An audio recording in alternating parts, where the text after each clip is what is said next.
तो देखिए आज हम लोग सीखेंगे कि गुणनखंडों द्वारा द्विघात समीकरण का हल।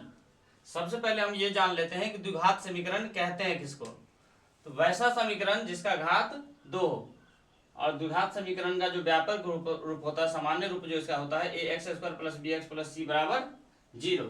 ठीक ना। यहाँ क्वेश्चन हमारा फर्स्ट दिया गया है कि x² - 3x - 10 बराबर 0 के मूल ज्ञात कीजिए। क्या ज्ञात करना है? मूल ज्ञात करना है। x² - 3x - 10 बराबर 0 के मूल ज्ञात कीजिए।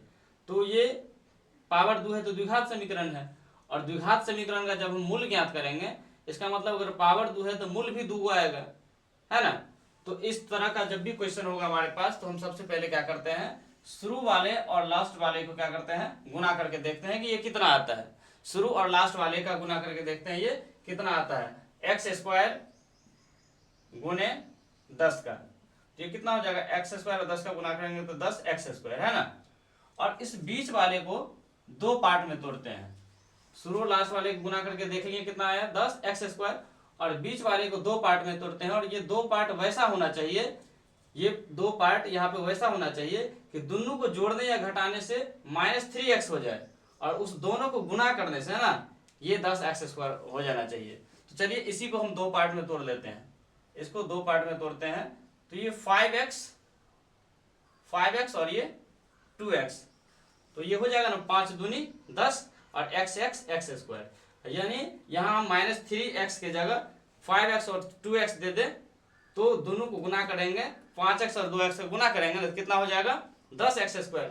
लेकिन जोड़ने या घटाने पे हमें -3x आना चाहिए, माइनस में आना चाहिए ना, तो माइनस हम बड़ा वाला में लगा देंगे, और इसमें इसका मतलब प्लस हो जाएगा। तो माइनस प्लस माइनस, तो 5x में से 2x घटेगा तो कितना हो जाएगा, 3x, -3x बड़ा का चिन्ह हो जाएगा -3x, और गुना करने से 5 दूनी 10 और x² 10x² आ रहा है ना, लेकिन माइनस रहा है। दोनों बात जो है इस चीज को संतुष्ट कर रहा है कि इसको शुरू और लास्ट वाला गुना करने पर हमारा 10x² भी आ रहा है इससे, और अगर इसको हम जोड़ते या घटाते हैं तो -3x भी आ रहा है ना। तो क्या करेंगे, ये शुरू वाला x² जो है जैसा का तैसा लिख देते हैं, माइनस ये दोनों लिख देंगे, माइनस इसको इसी को तोड़े 3x को दो खंड में बनाए हैं कि जोड़ने या प्लस पे क्या आ जाना चाहिए, -3x आ जाना चाहिए। तो ये -5x + 2x और माइनस ये भी जैसा का तैसा लिख देंगे बराबर 0। अब क्या करेंगे, इसमें से इस दोनों में से एक साथ कॉमन निकालेंगे और इस दोनों में से एक साथ कॉमन निकालेंगे। तो इस दोनों में से क्या कॉमन निकालें, जो मिल रहा है, तो x यहाँ भी और x यहाँ भी है, तो x को बाहर कर लेते हैं। तो कितना यहाँ पे बचेगा, यहाँ x बचेगा और माइनस ये x बाहर आ गया तो ये 5 बचेगा। और इसमें क्या कॉमन आएगा, कॉमन का मतलब होता है कि जो दोनों में कट जाए, यानी भाग लग जाए, है ना, दोनों में क्या हो जाए, भाग लग जाए। तो हम इसमें 2 कॉमन लेंगे, तो ये x - 2 पंचे 10। अगर आप 2 से इसमें भाग लगाइए, इसके नीचे रखिए, तो 2 से 2 कट जाएगा, x न बचेगा, माइनस 10 के नीचे अगर हम 2 रखेंगे तो 2 पंचे 10 बराबर 0।